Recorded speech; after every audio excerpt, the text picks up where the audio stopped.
आज हम काशी के एक ऐसे महान व्यक्ति के बारे में बताने जा रहे हैं जिसके विषय में सुनकर आपके रोंगटे खड़े हो जाएंगे।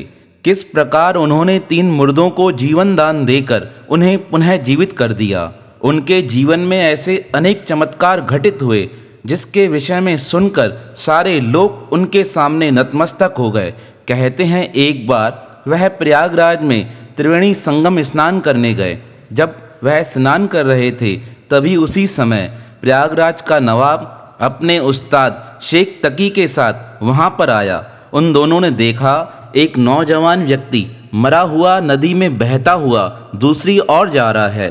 तब उस नवाब के उस्ताद ने अपने नवाब से कहा, अरे तुमने देखा वह नौजवान व्यक्ति बहता हुआ जा रहा है। तब नवाब कहने लगा, अरे वो तो मुर्दा है, लगता है किसी बालक का मरण हो गया है। जब यह दोनों इस प्रकार बातें कर रहे थे उनके समीप ही यह काशी का महान व्यक्ति स्नान कर रहा था।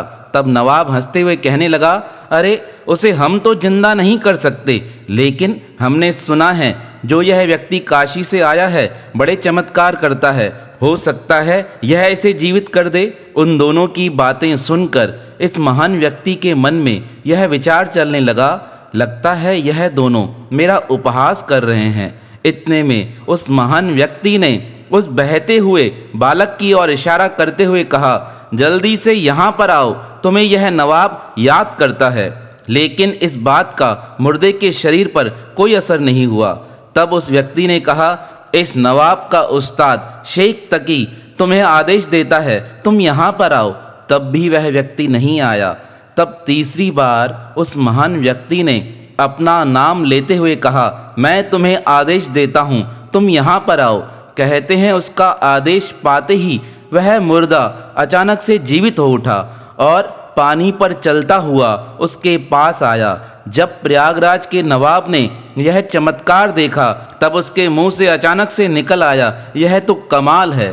तब उस व्यक्ति ने उस बालक का नाम कमाल रख दिया। आज हम जिस महान व्यक्ति की बात कर रहे हैं वह महान व्यक्ति थे श्री कबीर साहब। उनके जीवन में अनेक चमत्कार घटित हुए। कहते हैं एक बार काशी राजा की कन्या का मरण हो गया।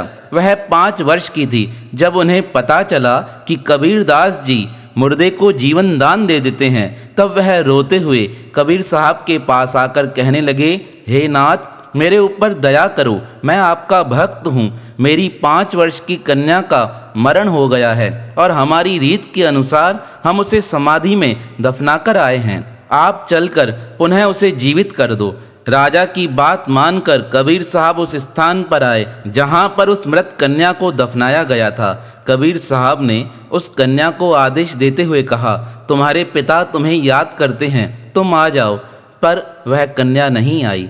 पुनः उसे कबीर साहब ने कहा, कबीर का आदेश है, तुम पुनः उठकर मेरे पास आ जाओ, मैं तुम्हारा पिता हूँ।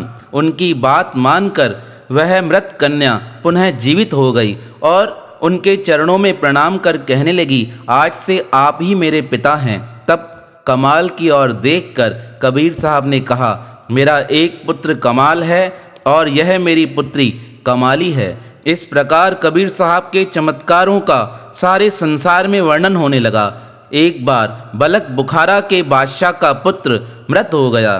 तब उसके मन में विचार आया, मैंने सुना है भारत में अनेक संत हैं जो मृत लोगों को पुनः जीवन दान दे सकते हैं। उन्होंने अपने वजीर को भारत भेजा। वह वजीर भारत आकर सब संतों से कहने लगा, आप हमारे साथ हमारे बलक बुखारा चलिए, वहाँ पर हमारे राजा के बेटे का मरण हो गया है, उसे जीवन दान दीजिए, वह आपको बहुत सारा धन देंगे। लेकिन अनेक संतों को कहने के बाद भी कोई संत वहाँ जाने को तैयार नहीं हुआ, क्योंकि वह मुस्लिम देश था। इसलिए सबको लगता था हमारे आचार विचार भ्रष्ट हो जाएंगे। तब वह वजीर कबीर साहब के पास आकर कहने लगा, हमारे राजा ने आपसे विनती की है, आप हमारे साथ बलक बुखारा चलिए, वहाँ पर उनके बेटे का मरण हो गया है, उसे जीवन दान दीजिए। वजीर की प्रार्थना स्वीकार कर कबीर साहब बलक बुखारा आए। उन्होंने जैसे ही वहाँ पहुँचकर राजा के मृत बेटे को आवाज़ देकर कहा, बेटा उठ जाओ।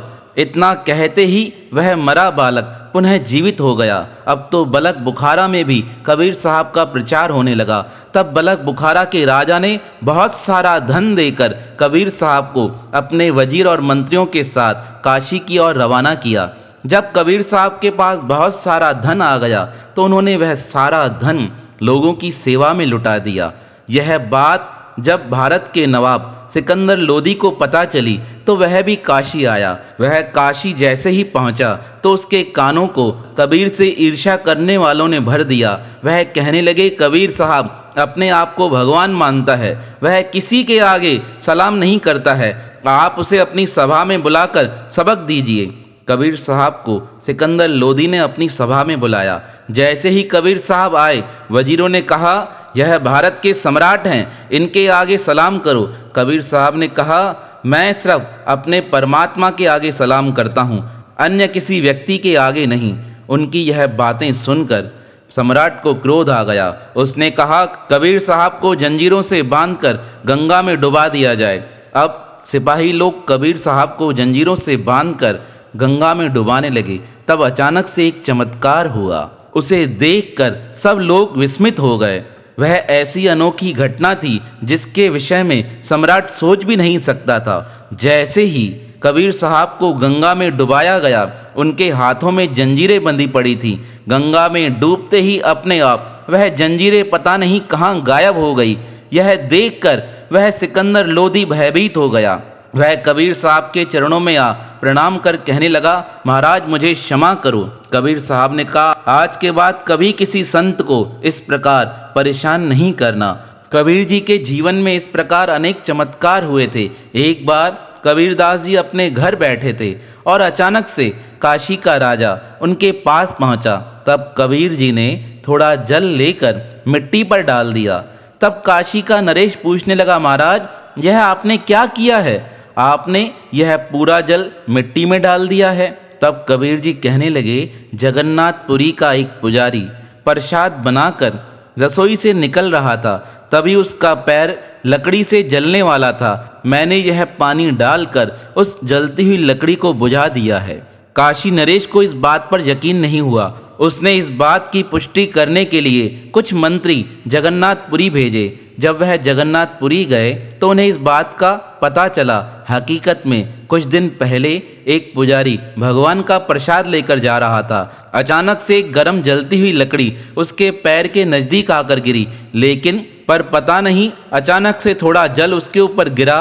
वह जलती हुई लकड़ी अपने आप शांत हो गई। उन्होंने वह सारी बातें काशी के नरेश को बताई।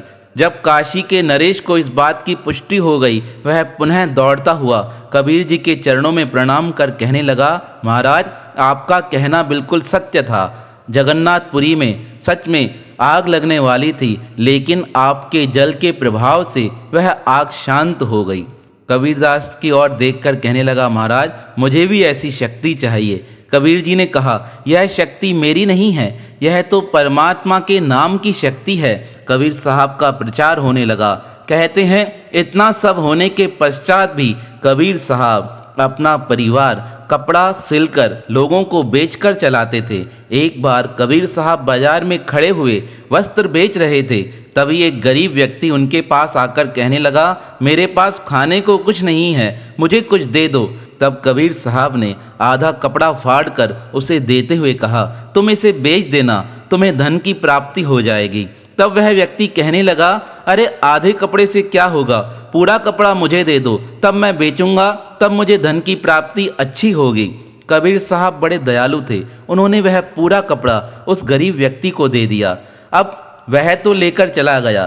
कबीर साहब विचार करने लगे, मुझे घर जाना है, मैं घर जाकर कहाँ से धन लाऊंगा, क्योंकि परिवार वाले तो मेरे ही इंतजार में रहते हैं। जब मैं उनके लिए सामान लेकर जाता हूँ तभी भोजन बनता है। आज तो पैसे ही प्राप्त नहीं हुए तो मैं कैसे घर जाकर उनको भोजन खिलाऊंगा। ऐसे चिंता करते हुए वह बाजार में ही बैठ गए। कहते हैं 2 दिन व्यतीत हो गए पर कबीर साहब घर नहीं गए। वहाँ पर वैकुंठ लोक में बैठे भगवान को चिंता होने लगी। तब भगवान ने एक व्यापारी का वेश बनाकर कबीर साहब के घर आकर दरवाज़ा खटखटाया। कबीर साहब की धर्मपत्नी ने दरवाज़ा खोला और पूछने लगी, आप कौन हैं? तब व्यापारी बने भगवान कहने लगे, मेरा नाम केशव दास है, मैं कबीर साहब का शिष्य हूँ। मेरे मन में उत्कंठा हुई, मैं कबीर साहब को कुछ दान देकर आऊं, इसलिए मैं अपनी बैलगाड़ियों में बहुत सारा सामान भर कर आया हूं। आप अपने सेवकों से कहो वह सारा सामान खाली कर दें। माता लोई कहने लगी, हमारे पास तो कोई सेवक नहीं है, आप अपने लोगों से ही कहो वही सामान खाली कर दें। कहते हैं भगवान के आदेश से जल्दी सामान खाली हो गया। प्रभु सामान देकर वहाँ से अंतर ध्यान हो गए। कबीर साहब के बच्चे कबीर जी को ढूंढने निकले। वह उन्हें ढूंढकर बाजार से अपने घर लाकर कहने लगे, पिताजी देखिए कितना सारा सामान आया है। कोई व्यक्ति आपके नाम से कहकर गया, वह आपका शिष्य है और बहुत सारा सामान देकर गया। अपने प्रभु की यह बात कबीर जी से कहाँ छुप सकती थी, वह तो जान गए यह सब परमात्मा ने किया है। तब कबीर साहब ने पुनः अपने घर पे भंडारा खोल दिया, सबको भंडारा खिलाया। जितने लोग वहां आए सबको वह धन और पदार्थ लुटाने लगे। जब ब्राह्मणों को यह बात पता चली तब वह सोचने लगे, काशी में तो कबीरदास जी का नाम होता जा रहा है। तब उन्होंने सोचा, हम एक झूठा प्रचार करते हैं कि कबीर साहब भंडारा करने वाला है, तब उसके पास बहुत सारे संत आएंगे और कबीर जी उनको भोजन नहीं खिला पाएंगे। तब वह संत बड़े क्रोधित हो कबीर साहब को श्राप देंगे और कबीर की लीला समाप्त हो जाएगी। तब कबीर से द्वेष करने वालों ने सारे समाज में एक प्रचार किया। उन्होंने सब जगह अपने लोग भेज दिए और उनसे कहा, सबको कहकर आओ कबीर साहब ने काशी में भंडारा किया है, सबको आना ही है और नहीं आएंगे तो कबीर साहब बुरा मान जाएंगे। इस प्रकार सारे भारतवर्ष में यह बात फैला दी गई। कबीर साहब का तो नाम वैसे ही विख्यात था। अब बड़े बड़े महापुरुष कबीरदास जी का निमंत्रण सुन उनके पास आने लगे। कबीर जी को जब यह बात पता चली तब उन्होंने अपने बच्चों और अपनी पत्नी से कहा, हमें अभी का अभी घर खाली करके यहाँ से जाना पड़ेगा, अन्यथा वह संत महापुरुष हमारे पास आएंगे तो हमारे पास उन्हें खिलाने के लिए कुछ भी नहीं है। इस प्रकार जिस दिन भंडारे का झूठा प्रचार किया गया था उससे एक रात्रि पहले ही कबीर साहब अपने बच्चों और धर्मपत्नी के साथ घर से गायब हो गए। अब तो घर पे कोई था नहीं। परमात्मा को चिंता होने लगी, कबीर साहब के पास संत आने वाले हैं और अगर कबीर जी के पास महापुरुष पहुंचेंगे, उन्हें यह पता चलेगा कि कबीर ने हमारे साथ झूठ बोला है तो वह उसे श्राप दे देंगे और श्राप के कारण कबीर साहब को बड़ा नुकसान होगा। यह बात विचार कर परमात्मा को चिंता होने लगी। कहते हैं तब परमात्मा ने कबीर का वेश बनाया और माता लक्ष्मी ने कबीर की पत्नी लोही का रूप बनाया। भगवान गणेश ने कमाल का रूप धारण किया। इस प्रकार अनेक देवता अनेक रूप धारण कर कबीर के घर आ गए और जैसे ही महापुरुषों ने वहाँ कबीर के घर पैर रखा, अब तो सारा कार्य परमात्मा के हाथ में था।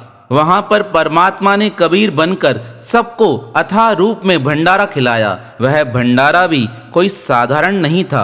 कहते हैं सोने की थाली में परमात्मा ने सबको भोजन कराया और जब वह महापुरुष भोजन खाकर तृप्त हो जाते थे तब परमात्मा ने आदेश दिया, यह बर्तन अपने साथ लेकर जाओ। अब तो पूरी काशी नगरी में यह बात फैल गई। पूरे काशी के लोग कबीर जी के घर भंडारा खाने आए और कहने लगे, ऐसा भंडारा तो ना आज तक हुआ था ना कभी होगा। और वहाँ जंगल में बैठे कबीरदास जी विचार करने लगे, पता नहीं घर पे क्या हुआ होगा। तब अचानक एक वृद्ध व्यक्ति का रूप बनाकर परमात्मा कबीर जी के पास जंगल में पहुँचे और उन्हें देखकर कहने लगे, अरे कबीर, तुम तो बड़े कमाल के हो, आज सारा दिन भंडारा किया, उसके बाद भी जंगल में घूमने आए हो, तुम थके नहीं हो? अभी तक वहाँ लोग भंडारा कर रहे हैं और तुम्हें चिंता भी नहीं है। जल्दी जाओ, घर पर देखो बहुत लोग खड़े हैं। जब कबीरदास जी ने उस व्यक्ति की बात सुनी, वह सोचने लगे, मैं तो जंगल में हूँ, फिर मेरे घर पर भंडारा किसने किया है? तब ध्यान की अवस्था में उन्हें ज्ञात हो गया, यह सब कुछ करने वाले परमात्मा है। ऐसा सोचकर परमात्मा के दर्शन की इच्छा से कबीर साहब भागते हुए अपने घर पहुँचे। जैसे ही कबीर साहब ने अपने घर पर पैर रखा, तभी अचानक से एक पुनः चमत्कार हुआ। परमात्मा अपने पार्षदों के साथ वहाँ से अंतर ध्यान हो गए। तब कबीर जी ने कहा, हे प्रभु, सबको दर्शन दिया है, मुझे भी दर्शन देकर कृतार्थ कर दो। तब कबीर जी की प्रार्थना सुन परमात्मा वहाँ प्रकट हुए और उन्हें दर्शन दिया। जो परमात्मा के नाम का आधार लेकर चलता है उसके समस्त मनोरथ पूर्ण हो जाते हैं। तो परमात्मा किस प्रकार अपने भक्तों की लाज रखता है, किस प्रकार कबीर का मान बढ़ाने के लिए परमात्मा स्वयं कबीर बनकर उनके घर भंडारा खिलाने आए, और किस प्रकार परमात्मा के नाम की शक्ति से कबीर साहब ने 3 मृत व्यक्तियों को जीवन दान दे दिया। तो परमात्मा के ऐसे प्रिय भक्त श्री कबीर साहब और उनके परम वंदनीय परमात्मा के पावन श्री चरणों में हमारा बारंबार प्रणाम है, प्रणाम है, प्रणाम है।